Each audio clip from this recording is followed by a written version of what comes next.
Hi everyone, welcome to your channel I learn. आज हम class 8 science का chapter 1 का second topic basic practices of crop production करने वाले हैं। अगर आपने इसके पिछले टॉपिक से वीडियोस नहीं देखे हैं तो टॉप राइट कॉर्नर पे इसका लिंक है, उसे क्लिक करें और ज़रूर देखें। बिफोर वी स्टार्ट, अगर आपने हमारे चैनल को सब्सक्राइब नहीं किया है तो प्लीज़ सब्सक्राइब करें और हमें सपोर्ट करें। Also press the bell icon.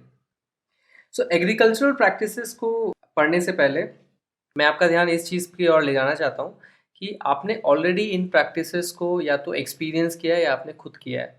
So for example, अगर आप रूरल पार्ट ऑफ इंडिया से हैं, रूरल एरिया से हैं, तो आपने ऑलरेडी देखा होगा कि फार्मर्स कैसे क्रॉप्स उगाते हैं। अगर आपको मौका नहीं मिला है, अगर आप सिटीज़ में रहते हैं या ऐसी जगह रहते हैं जहाँ पे फार्मिंग आपने कभी नहीं देखी, तो आपने खुद से घर में प्लांट उगाए होंगे या आपने कोई गार्डनर देखा होगा जो यहाँ प्लांट्स उगाते हैं। सिटी एरियाज़ में फॉर एग्जांपल आप बहुत ज़्यादा गार्डनिंग की प्रैक्टिसेस देखते हैं।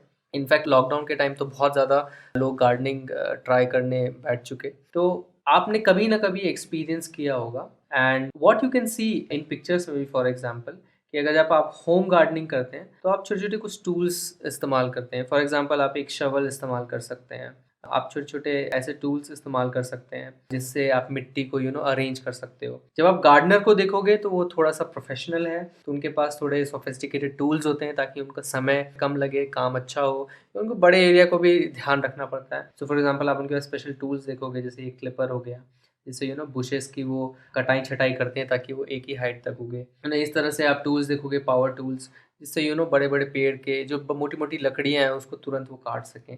तो इस तरह से आप सोफिस्टिकेटेड टूल्स गार्डनर के पास देखोगे। बट अगर आप खुद होम गार्डनिंग कर रहे हो तो आपके पास ऐसे छोटे मोटे टूल्स हो सकते हैं। मोस्टली काम जो है हम हाथ से कर लेते हैं। तो एग्रीकल्चरल प्रैक्टिसेस और जो होम गार्डनिंग जिसे हम कहते हैं, दोनों में कुछ खास डिफरेंस नहीं है। डिफरेंस इतना ही है, आप जब गार्डनिंग करते हो तो आपको एक छोटे से एरिया में करना होता है। आपको या तो शौक के लिए आप कर रहे हो, या तो आपको अपने फैमिली के लिए ही सिर्फ कुछ उगानी है, छोटी मोटी सब्जियां, तो उसके लिए कर रहे हो, या ऑर्नामेंटल पर्पसेस के लिए कर रहे हो। जब आप वही चीज़ एग्रीकल्चर में अप्लाई करते हो, जब आपको क्रॉप उगानी होती है, तो आपको बस ये देखना होता है कि ऐसी कौन सी चीज़ें आप यूज़ कर सकते हो कि आप एक बड़े से एरिया में एफिशिएंटली काम कर सको और बहुत ज़्यादा आपका उसमें मुनाफा भी हो, प्रोडक्शन भी हो। तो आपका जो थिंकिंग प्रोसेस है वो किस में चला जाता है कि कैसे हम बड़े से एरिया को मैनेज करें।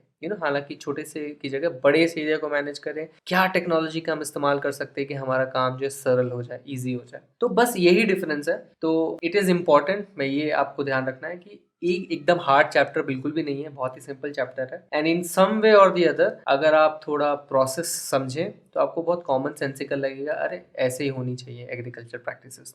तो अगर हम फॉर्मल डेफिनेशन देखें एग्रीकल्चरल प्रैक्टिसेस का, तो agricultural practices refer to several tasks undertaken by farmers over a period for the cultivation of crops. So agricultural practices किसको रेफर करता है? उन टास्क, उन सेवरल टास्क को जो फार्मर करता है एक समय में, ओवर अ पीरियड, क्रॉप्स की कल्टीवेशन के लिए। That's it. तो डिफरेंट डिफरेंट जो एक्टिविटीज या टास्क्स को आप एक्टिविटीज भी कह सकते हैं, उन पूरी एक्टिविटीज को जो कल्टीवेशन ऑफ क्रॉप्स के लिए वो यूज करता है एक समय में, उसको आप क्या कहते हो? Agriculture practices. That's it. तो यहाँ पे भी फॉर एग्जांपल आप देख रहे हो कि एक फार्मर है और वो यहाँ पे पैडी के जो सैपलिंग्स हैं, जो छोटे छोटे पौधे जो उगे हुए हैं, उनको वो बो रहा है। सो राइस एक स्पेशल केस है, वन ऑफ दोज केसेस है, नॉट अ स्पेशल केस, जिसमें उनको आप पहले एक प्रोटेक्टेड एनवायरनमेंट में बीज से उगाते हो, फिर वो जो इतने बड़े हो जाते हैं तब आप उनको एक्चुअली फील्ड में प्लांट करते हो, क्योंकि तब वो इतनी धूप और इतना पानी सहने के लायक होते हैं। तो ये भी एक तरीका है क्रॉप उगाने का। तो आप ऐसे छोटे मोटे वेरिएशंस देखते रहोगे कि फॉर एग्जांपल,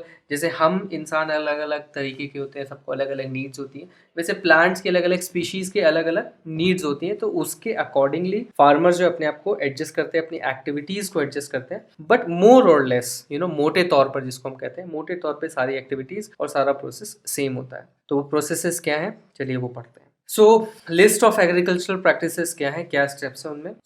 सबसे पहला क्या है? Preparation of soil. तो जहाँ पे आपको क्रॉप उगानी है वहाँ का सॉइल को आपको प्रिपेयर करना पड़ता है। एज इट इज़ जो लैंड है वहाँ पे आप चीज़ें नहीं उगा सकते हो, प्रिपरेशन ज़रूरी होते हैं। And one of the main reason ये होता है कि जो आप बीज बोते हो ना, वो बच्चे होते हैं, एकदम छोटे से बच्चे जैसे होते हैं वो। एंड जरा सी कोई भी गलती हो गई, अगर वहाँ के लैंड में थोड़ा सा हार्श कंडीशन हो गया, तो वो उग नहीं पाते, वो मर जाते हैं। एंड आपको मैंने कहा था कि एग्रीकल्चर में मेन फोकस क्या होता है, कैसे हम ज़्यादा से ज़्यादा तादाद बढ़ाएं, प्रोडक्शन बढ़ाएं, जो क्रॉप निकल के आ रहा है उसकी हेल्थ पूरी मैक्स होनी चाहिए। तो आपका जो फोकस क्या होता है कि हर एक बीज जो है एक सक्सेसफुल पौधा में कन्वर्ट हो जाए, क्रॉप में कन्वर्ट हो जाए। तो इसीलिए आप प्रिपरेशन ऑफ सॉइल पे बहुत ध्यान देते हैं। इसको डिटेल में हम इसके सेक्शन में पढ़ेंगे। उसके बाद जब सॉइल प्रिपेयर हो गई तो आप बीज को बोते हो, उसको आप सोइंग कहते हैं। सो करने के बाद नॉर्मली क्या होता है कि आपको मैंने कहा था कि हम नोमैडिक लाइफस्टाइल से सेटलर्स की लाइफस्टाइल में पहुंच चुके हैं। तो इसका मतलब क्या है कि हमारे पास अगर मान लीजिए 1 एकड़ लैंड है, मैं फार्मर हूँ, तो मैं उसी लैंड में बार बार हर साल दर साल उसी में ही क्रॉप्स उगाऊंगा। तो होगा क्या कि स्टार्टिंग में मान लीजिए एकदम स्टार्टिंग में फर्स्ट क्रॉप मैंने उगाया तो शायद उसके अंदर बहुत न्यूट्रिएंट्स हो, लेकिन एक क्रॉप सीजन के बाद, दूसरे क्रॉप सीजन के बाद, मान लीजिए मैंने खरीफ क्रॉप लगाया, फिर राबी क्रॉप लगाया, वो करने के बाद जो है उसके न्यूट्रिएंट्स जो है यूज्ड अप हो जाएंगे, तो उनको हमें कॉम्पनसेट करना पड़ेगा। तो थर्ड स्टेप क्या होगी कि उस फील्ड में बीज बोने के बाद आप मैन्योर और फर्टिलाइजर्स ऐड करोगे। इनफैक्ट सोइंग से पहले भी आप करते हो, प्रिपरेशन ऑफ सॉइल में के दौरान भी आप ये स्टेप कर सकते हो या किया भी जाता है, बट मेनली जो है सो करने के बाद जब आपके छोटे छोटे सैपलिंग्स निकल आते हैं तो उस ड्यूरेशन में भी आप मैन्योर और फर्टिलाइजर पीरियोडिकली देते रहते हो। उसके बाद इरिगेशन, ऑब्वियसली अब पानी देना बहुत ज़रूरी है, it's one of the main food for plants. तो आपको इरिगेशन सीखना पड़ेगा। कुछ ऐसी जगह पे आप फार्मिंग कर रहे हो जहाँ पे डायरेक्टली रिवर नहीं है या डायरेक्टली पानी अवेलेबल नहीं है, तो आपको डिफरेंट डिफरेंट टेक्निक्स अपनानी पड़ेगी। जैसे कुएं से आप पानी डाल रहे हो या पंप से कहीं से पानी ला रहे हो, तो वो हम यहाँ इस सेक्शन में पढ़ेंगे। फिर जब आप बीज बो देते हो, उसको न्यूट्रिएंट्स दे देते हो, पानी डाल देते हो, तो होता क्या है कि कंपटीशन बढ़ जाता है। कंपटीशन कैसे बढ़ता है? जो वाइल्ड प्लांट्स है उन न्यूट्रिशन के आजू बाजू उस सॉइल में जहाँ पे अपने बीज बोए वहाँ पे उगने लगते हैं। तो वो क्या करते हैं कि जो प्लांट का न्यूट्रिशन है सॉइल से खुद यूज करने लगते हैं। ये आपके लिए क्रॉप नहीं है, वो भी प्लांट है बट आपके लिए वो यूजफुल नहीं है। तो ये इनको आप वीड कहते हैं क्योंकि ये वाइल्ड प्लांट्स हैं। तो इन वीड्स से आपको प्रोटेक्ट करना है क्रॉप को, क्योंकि वो क्या करते हैं, कॉम्पीट करते हैं। और नॉर्मली कुछ कुछ वीड्स इतने स्ट्रांग होते हैं कि वो आपके क्रॉप को हरा देते हैं, तो आपके क्रॉप मर जाते हैं और ये खुद बढ़ने लगते हैं। ये आपके काम के नहीं है। तो आपको प्रोटेक्ट करना है वीड्स से आपके क्रॉप को। उसके बाद जब सब कुछ सही हो गया तो आपको हार्वेस्टिंग करनी है। हार्वेस्टिंग का मतलब होगा कि आप फाइनली क्रॉप को काट के you can use it. And harvesting करने के बाद, एंड आपको पता है कि बहुत बड़े स्केल पे आप प्रोडक्शन कर रहे हो, तो ऐसा नहीं है कि आपने काटा और घर में यूज़ कर रहे हैं। आप एक फार्मर हो, आप एक्सपोर्ट भी करते हो चीज़ें, आप पूरी इंडिया में भी भेजते हो। तो आपको क्या करना पड़ेगा, क्या सीखना पड़ेगा कि उनका स्टोरेज कैसे किया जाए, ताकि आप उसको लंबे समय तक लंबे स्टोर कर सको या लंबे डिस्टेंसेस तक उनको भेज सको। तो फिर हम लास्ट में क्या पढ़ेंगे, स्टोरेज पढ़ेंगे। सो यही टोटल ब्रॉडली स्पीकिंग 7 स्टेप्स हैं जो हम इस चैप्टर में पढ़ेंगे, और यही एग्रीकल्चर प्रैक्टिसेस के स्टेप्स हैं। एंड ये बेसिकली क्रॉप्स के लिए वैलिड है। तो ये जो प्रैक्टिसेस आपके लिए लिस्ट डाउन किए गए ये क्रॉप्स के लिए हैं। ये डेफिनेटली चेंज हो जाएंगे जब आप प्रैक्टिसेस लाइफ स्टॉक के लिए अपनाएंगे। फॉर एग्जाम्पल अगर आप डेयरी फार्म को देखोगे तो उनके सिस्टम्स अलग है। अगर आप पोल्ट्री फार्म को देखोगे जहाँ पे चिकन वगैरह आपको मिलते हैं, उनके अलग रूल्स हैं, अलग स्टेप्स हैं।